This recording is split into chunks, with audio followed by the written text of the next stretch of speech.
विनंती आहे, एकदा जोरदार टाळ्यांच्या गजरात आपण त्यांचं कौतुक करूयात. महाविद्यालयीन शिक्षण काळात त्यांनी 200हून अधिक राज्यस्तरीय वक्तृत्व स्पर्धांमध्ये उल्लेखनीय यश संपादन केलेलं आहे. 2019 साली कराड सातारा येथे आयोजित केलेल्या काव्य सम्राट स्पर्धेमध्ये त्यांना काव्य सम्राट हा मानाचा पुरस्कार प्राप्त झालेला आहे. एकदा जोरदार टाळ्या झाल्या पाहिजेत. तसेच सन 2020 मध्ये छत्रपती संभाजीनगर येथे काव्यधारा या मानाच्या व्यासपीठावर देखील त्यांना निमंत्रित कवी म्हणून सन्मानित करण्यात आलेले आहे. या आणि अशा महाराष्ट्रभरातील विविध साहित्य संमेलने आणि कवी संमेलने यामध्ये आदरणीय शिंगे सर यांनी आपल्या प्रतिभेची ओळख संपूर्ण महाराष्ट्राला करून दिलेली आहे. त्यांच्या कवितांमधून सामाजिक जाणीव आणि विचारांची प्रभावी मांडणी दिसून येते आणि त्याचा प्रत्यय काही क्षणातच आपल्याला इथे येणार आहे. असे हरहुन्नरी आणि अष्टपैलू व्यक्तिमत्व, काव्य सम्राट, प्रतिभावान शब्दशिल्पकार, युवा कवी आदरणीय रोहितजी शिंगे सर यांच्या स्वागतासाठी एकदा जोरदार टाळ्या देऊयात.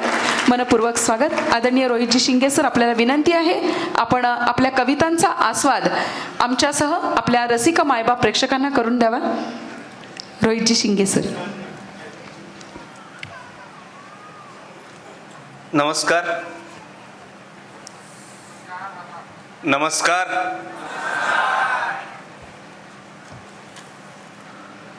शिक्षकांचा कार्यक्रम आहे. सावित्रीबाईंची प्रतिमा समोर आहे. कवितेकडे येणार आहे. बरेच संदर्भ बोलणार आहे. पण ज्यांच्याकडे बघून कृतज्ञ वाटतं त्या सावित्रीबाई, डॉक्टर सर्वपल्ली राधाकृष्णन आणि ज्यांच्या भूमीत हा सोहळा संपन्न होतोय ते साईबाबा यांच्या चरणी त्रिवार वंदन करतो. चामेसर, इथे सारीच फुले आहेत. रंगीत रंगीत रंगीत सगळ्यांनी छान छान रंगीबिरंगी ड्रेस घातलेले आहेत. इथे सारीच फुले आहेत. काही सावित्रीच्या लेकी आणि बाकी ज्योतिबांची मुले आहेत. ज्यांच्यामुळे हा शिक्षण यज्ञ पेटता झाला आणि ज्यांच्यामुळे तुमच्या आमच्या वाट्याला अक्षर आणि शब्द आली, त्यांच्या प्रति कृतज्ञ होतो. शिक्षक फाउंडेशन द्वारा संचलित महाराष्ट्र शिक्षक पॅनल आयोजित राज्यस्तरीय सेवा सन्मान शिक्षक सोहळा 2026 या सोहळ्याच्या निमित्ताने उपस्थित या सोहळ्याच्या प्रमुख अतिथी महाराष्ट्रातली एक नामवंत अभिनेत्री, आदरार्थी एकेरी वचन घेतो, माननीय भार्गवी चिरमुले मॅडम. या कार्यक्रमासाठी उपस्थित असणाऱ्या कवयित्री माझी मैत्रीण गुंजन पाटील, ज्यांच्या संकल्पनेतून हा देखणा सोहळा संपन्न होतोय. महाराष्ट्रातल्या कानाकोपऱ्यातल्या हजारो शिक्षकांना एकत्र करून त्यांच्या आयुष्यात त्यांच्या वाट्याला हे आनंदाचे क्षण ज्या माणसाने पेरले ते आदरणीय या सगळ्या सोहळ्याचे, या संघटनेचे संकल्पक, संस्थापक आदरणीय दीपक चामे सर, त्यांचे सर्व सहकारी, आपण सर्व शिक्षक, महाराष्ट्राच्या कानाकोपऱ्यात पारडे गुरुदेव कार्यकर्ते आणि मित्रमैत्रिणींनो, खर तर शिक्षकांचा पुरस्कार सोहळा आहे. आदरणीय जिल्हाधिकारी मॅडमांच्या सुविद्य पत्नी, साहेबांच्या सुविद्य पत्नी या कार्यक्रमाला आवर्जून उपस्थित आहेत. त्यांनाही मनापासून नमस्कार करतो. सध्याचा अस्वस्थ वर्तमान इतका अस्वस्थ आहे की प्रचंड कष्ट करून मुलांना शिकवून सुद्धा बहुतांशी शिक्षकांच्या वाट्याला चामेसर तिरस्कारच आहे. आणि ज्या काळात शिक्षकांच्या वाट्याला तिरस्कार आहे, अशा काळात महाराष्ट्राच्या कानाकोपऱ्यातल्या लोकांना, शिक्षकांना एकत्र करून त्यांना कौतुकाचा पुरस्कार देणं ही फार मोठी बाब आहे. यासाठी महाराष्ट्र शिक्षक पॅनलचं आणि चामे सरांचं मनापासून कौतुक करावं असं वाटतं. खरं तर मीही तुमच्याच संप्रदायातला आहे, तुमच्याच पंढरीचा वारकरी आहे. नव्याने गेल्या 4 वर्षापासून एका सिनियर कॉलेजचा प्राध्यापक आहे. आणि मागही सांगितलं होतं मी, मागच्या वर्षी भार्गवी मॅडम हाच सोहळा माझ्या कोल्हापूर नगरीत संपन्न झाला होता, अंबाबाईच्या नगरीत, आणि यावर्षी तो साईबाबांच्या नगरीत आहे. आणि प्राध्यापकांची अडचण असते, त्यांच्या मनात 45 मिनिटाचा टोल तयार होत असतो. चामे सरांनी सांगितलं पुरस्कार भरपूर आहेत, आपल्याला 15 मिनिटात बोलायचं आहे. सोशल मीडियातून आपण बऱ्याच गोष्टी बोलत असतो, पण अगदी 10-15 मिनिटांमध्ये 1-2 कविता तुम्हाला ऐकवणार आहे आणि बोलणार आहे. कारण शिक्षक हे वर्षभर शिकवत असतात. गुंजन म्हणाली त्यांना काही शिकवण्यात फारसा इंटरेस्ट नाहीये, पण मुळात शीलता, क्षमता आणि नम्रता म्हणजे शिक्षण, आणि ज्या माणसामध्ये हे 3 गुण असतात अशी माणसं शिक्षक होतात. आणि मग त्यांचा सन्मान होणं. ज्येष्ठ विचारवंत ND पाटील सरांना, सर गेले 2 वर्षांपूर्वी, त्यांना एका विद्यार्थ्यानं विचारलं, शिक्षक विद्यार्थ्यानं, की पाटील सर, समाजात शिक्षकाला फारशी किंमत आहे का? समाजात शिक्षकाला फारशी किंमत आहे का?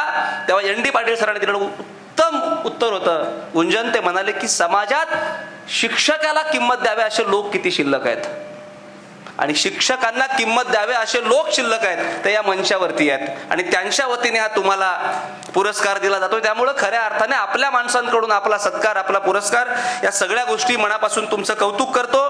कारण एक काळ असा होता, आमचे विद्यार्थी, आमची लेकरं आश्रमात जायची आणि आचार्यांकडून शिक्षण घेऊन, ते गुरुकुल शिक्षण पद्धती होती. बराचसा काळ बदलत गेला, ती उलटी शिक्षण पद्धती आहे, ती कुलगुरू शिक्षण पद्धती आहे. विद्यापीठांच्या आणि बोर्डांच्या माध्यमातून, म्हणजे आपला प्रवास गुरुकुल ते कुलगुरू आहे. पण कोविडनं आम्हाला एक गोष्ट दाखवून दिली, आपण घरात बसून सुद्धा शिकू शकतो. आणि मग बहुतांशी शाळा आता शेवटचे आचके घेत आहेत. म्हणजे गुरुकुल ते कुलगुरू हा प्रवास. अलीकडे काही शाळा एक वार पंखा वरुणी फिरव एकदा हात, शेवटचे हे घरटे माझे तुझ्या अंगणात, याप्रमाणे हा प्रवास पुढच्या काळात घरकुल शिक्षण पद्धतीकडे येतोय की काय, आणि फक्त शाळेत न जाता शिकता येऊ शकतंय, हे जेव्हापासून विद्यार्थ्यांनी पालकांना कळालंय तेव्हापासून शिक्षणाची पुढच्या काळातली बरीच गोष्टी या भीतीदायक आहेत. या सगळ्या अनुषंगानं अशा काळात तुम्ही सगळे गुरुदेव कार्यकर्ते, मी ज्या शिक्षण संस्थेमध्ये शिकवतो तिथे शिक्षकांना, प्राध्यापकांना शिक्षक म्हणत नाहीत, गुरुदेव कार्यकर्ते म्हणतात. कारण तो गुरुदेव असतो आणि कार्यकर्ता हा राष्ट्र निर्मितीच्या प्रक्रियेतला मोठा घटक असतो. त्यामुळे तुम्ही सगळे गुरुदेव कार्यकर्ते, या सर्वांना मनापासून नमस्कार करतो. पुरस्कार देण्यासाठी असणारे हात, आणि त्याच्यामध्ये खरं तर माझ्यापेक्षा वयानं, सेवेनं आणि कर्तृत्वानं सगळी मोठी माणसं आहेत. पण तुम्हाला पुरस्कार देण्यासाठी निमंत्रित केलं, पण तुमचं लेकरू म्हणून तो पुरस्कार होता. मी हे तत्वज्ञानाकडे फारसं येणार नाही, कारण तुम्हाला कवितेवर ऐकायचं. चामे सरांनी मला सांगितलं, सर तुम्ही यावर्षी परत यायचंय. म्हटलं सर मी येतो. म्हटले सर तुम्ही परत यावर्षी प्रेमावरती बोलायचंय. म्हटलं मुलांना, लोकांना फारच प्रेम आवडायला लागलं, पण चांगली गोष्ट आहे. सरांचं विशेष कारण आहे, सरांची यावर्षी 25वी अॅनिव्हर्सरी झाली. सर खूप खूप शुभेच्छा आमच्या सगळ्यांकडून. म्हणजे हे दरवर्षी महाराष्ट्र शिक्षक पॅनलचे पुरस्कार सोहळे असे होत, आणि तुमच्या 50व्या अॅनिव्हर्सरीला सुद्धा आम्हाला येता यावं, या शुभेच्छा तुम्हाला देतो. आणि मी माझ्या विषयाकडे येतो, तुम्हाला गंभीर करणार नाही, पण मुळात हे औचित्य तुम्हाला सांगितलं पाहिजे. मी नेहमी एक उदाहरण सांगत असतो. बरेच लोक मागच्या वर्षी होते, मी पुढचे 10-15 मिनिटं 1-2-3 कविता ऐकवेन. गुंजन मगाशी बोलली, भार्गवी मॅडम बोलणार आहेत, पण जेव्हा जेव्हा माणसं बोलतात तेव्हा जिथं एखादी गोष्ट आवडत असेल तिथं दिलखुलास टाळ्या वाजवा, दाद द्या, बायकोला अजिबात घाबरू नका, असं गुंजन मगाशी म्हणाली. खरंय, अजून तुमच्या त्या शाळेत आमचं ऍडमिशन नाही, पण निरीक्षण चांगलंय. मी एक उदाहरण सांगत असतो नेहमी. एक गाव असतं बहिऱ्यांचं, त्या गावात सगळे बहिरे असतात. एक धनगराचं पोरगं सणावाराचे दिवस पुरणपोळ्याचं जेवण खाऊन शेतामध्ये मेंढरं हिंडवायला गेलेलं असतं. जेव्हा जागं होतं तेव्हा त्याला कळतं की आपली मेंढरं जागेवर नाही येत. तो 4 पावलं पुढे जातो आणि मग एका शेतकऱ्याच्या पोराला विचारतो, माझी मेंढरं बघितलीस का? सांगणारा बहिरा, ऐकणारा बहिरा, गाव सगळं बहिऱ्यांचं आहे. धनगराचं पोरगं म्हणतं, दादा माझी मेंढरं बघितलीस का? तो म्हणतो, तुम्हाला काय सांगतोय कळत नाही, इथनं निघून जा. एका दिशेला हात करतो, त्याला वाटतं बहुतेक आपली मेंढरं त्या दिशेला गेली असावी. 2 पावलं पुढे जातो, त्याला त्याची मेंढरं सापडतात. एक पाय मोडलेलं लंगडं मेंढरू घेऊन पुढे येतो. तुझ्यामुळे मला माझी मेंढरं सापडली आहेत म्हणून तो शेतकऱ्याच्या पोराला देतो. तो म्हणतो, त्याला वाटतं बहुतेक हा आपल्यावरती आरोप करतोय, आपण त्याच्या मेंढराचा पाय मोडलाय. तो म्हणतो, मी काय तुझ्या मेंढराचा पाय मोडलेला नाही. दोघांचं बराच वेळ चालतं. तुझ्यामुळे सापडली आहे, एक लंगडं पाय मोडलेलं आहे, घे सांभाळून. तो म्हणतो, मी काय तुझ्या मेंढराचा पाय मोडलेला नाही. शेवटी दोघही गावच्या कारभाऱ्याकडे येतात. गावचा कारभारी गावासारखाच बहिरा, आणि त्याचं नुकतंच बायकोशी भांडण झालेलं असतं. तर बायको, अरे हासा बिंदास, घाबरू नका. बायकोशी भांडण हा किती संवेदनशील विषय हे लग्नाआधी माहिती मला. त्यानं नुकतंच घरातनं बायकोला बाहेर काढलेलं असतं आणि हे दोघं आतमध्ये. धनगराचं पोरगं म्हणतं, कारभारी बहिऱ्याचा कारभारी, पण कारभारी याच्यामुळे मला माझी मेंढरं सापडली, हा काय आत घ्यायला तयार नाही मेंढरू. शेतकऱ्याचं पोरगं म्हणतं, कारभारी मी काय याच्या मेंढराचा पाय मोडलेला नाही. दोघंही ह्याच्यामुळे झालं त्याच्यामुळे झालं, बराच वेळ चालू राहतं. शेवटी कारभारी वैतागतो आणि म्हणतो, तुमच्या दोघांचंही झालं असेल तर थांबा. तुम्ही दोघंच काय, अख्खं गाव आलं तरी बायकोला घरात घेणार.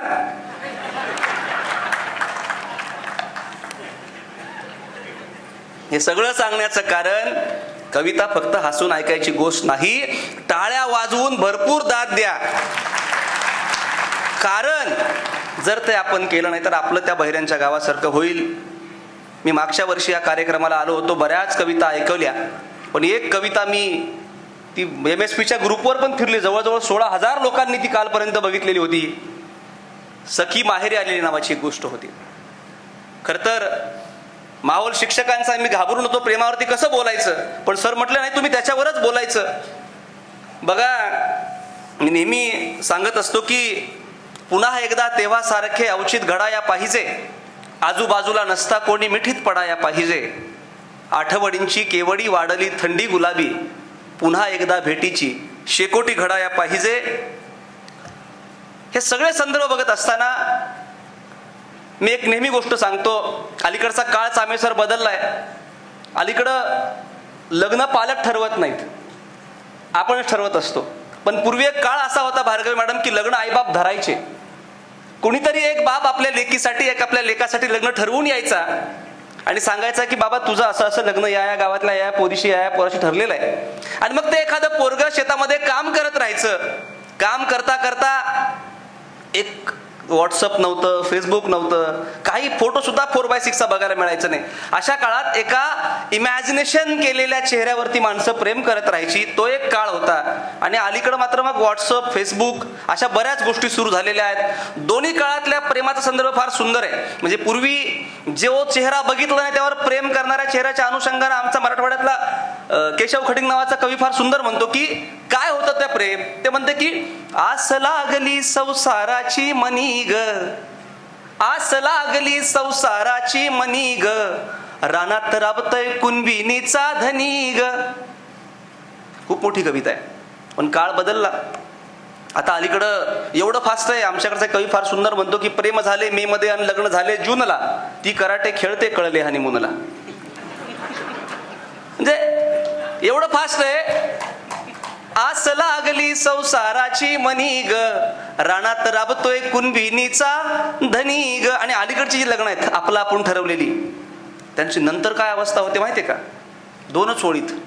नवरा माझा लई लई बाई गुनी ग, नवरा माझा लई लई बाई गुनी ग, रोज रोज करतोय जेवण भांडी. जोरदार टाळ्या होते. हे सगळे बदललेले संदर्भ आहेत. पण दोस्तो, टाळ्या तुमच्यासाठी होऊ देता. इतके खरे बोल फक्त शिक्षक बोलू शकतात. शाळेत पोरांच्यावर आपण दादागिरी कितीही केली तरी आपण घरी विद्यार्थीच असतो. आयुष्यभर मी ज्या कवितेकडे येणार आहे, म्हणजे आमच्या नावासमोर लिहिलं सुप्रसिद्ध कवी, सुप्रसिद्ध कवयित्री. काळ वेगळा आहे. पूर्वी असं म्हणतात की पूर्वीच्या काळामध्ये, बरं का चामेसर, तुमच्या आधीच्या काळामध्ये ते असे शबनम बिबनम घेऊन कवी फिरायचे. म्हणजे असं म्हणतात की अनेक लोकांनी प्रेम कविता लिहिल्या, गुलाबी लिफाफ्यात घातल्या, प्रेमपत्र लिहिली, गुलाबी लिफाफ्यात घातल्या. ज्यांची पत्र पोच झाली गुंजन, त्यांची लग्न झाली. ज्यांची पत्र पोच झाली त्यांची लग्न झाली. आणि ज्यांची पोच झाली नाही त्यातले बरेच कवी झाले. मला खात्री आहे जेवढ्या शिक्षक इथं उपस्थित त्यातले 99% शिक्षक कवी आहेत, बरं का. 99% शिक्षक कवी आहेत. म्हणजे ज्यांच्या कविता कुणी ऐकल्या नसतील तर किमान बायकोने, नवऱ्याने, पोराने ऐकलेल्या आहेत.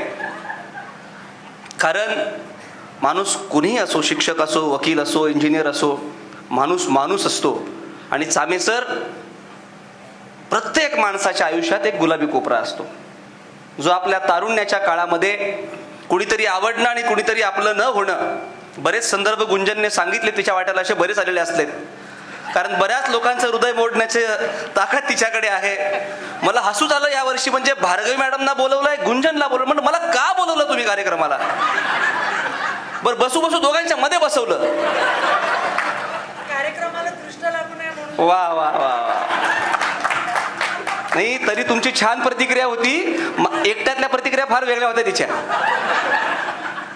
पण हे सगळे संदर्भ बघितल्यानंतर चामेसर म्हटले, असू दे, सगळेच लोक बघायला येत नाहीत, काही ऐकायला पण येतात. गमतीचा भाग तर प्रत्येकाच्या आयुष्यामध्ये गुलाबी कोपरा असतो.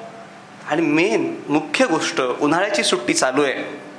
ते गुलाबी कोपरे आपल्या तारुण्याच्या काळातले हरवलेले हे कधीतरी असे मे महिन्याच्या उन्हाळी सुट्टीत, दिवाळीच्या सुट्टीला माहेरी येतात. सामे सर म्हटले आमच्याकडे पुरस्कार सोहळ्याला पण येतात. नुकताच आपण त्यांना सिल्वर जुबलीच्या शुभेच्छा दिलेल्या आहेत, त्या गोल्डन जुबली पर्यंत जावत, पण ते म्हटले बुवा असं.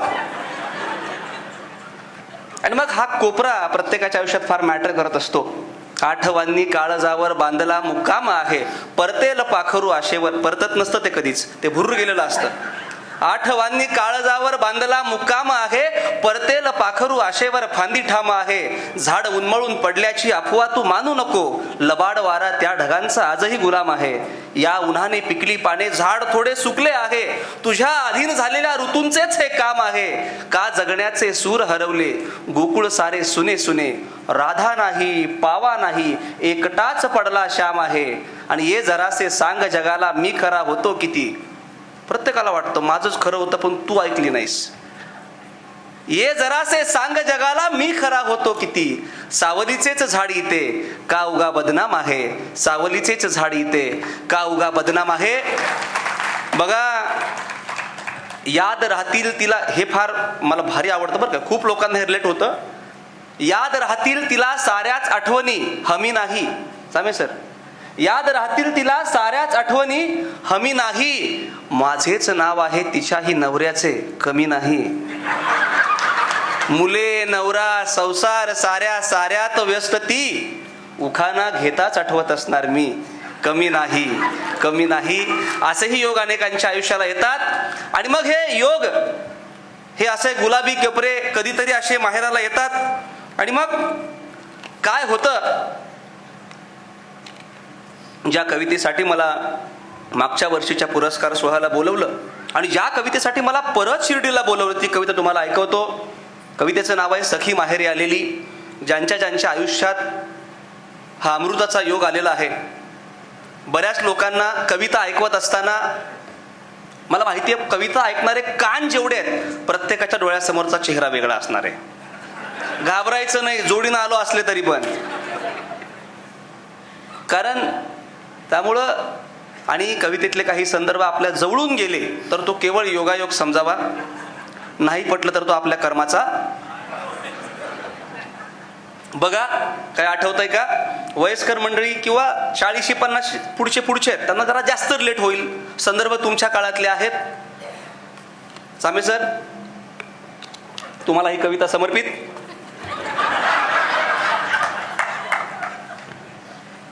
जशी येऊ नये तशी, तशी वेळ कशी आली. जशी येऊ नये कशी, तशी वेळ कशी आली. झाली नजरा नजर सखी माहेरी आलेली. टाळ्या वाजवा.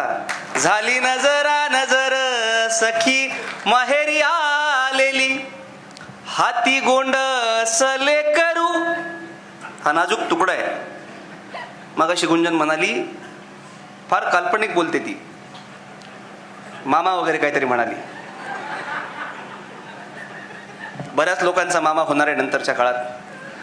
हाती गोंडसले करू खुन तिच्या नवऱ्याची.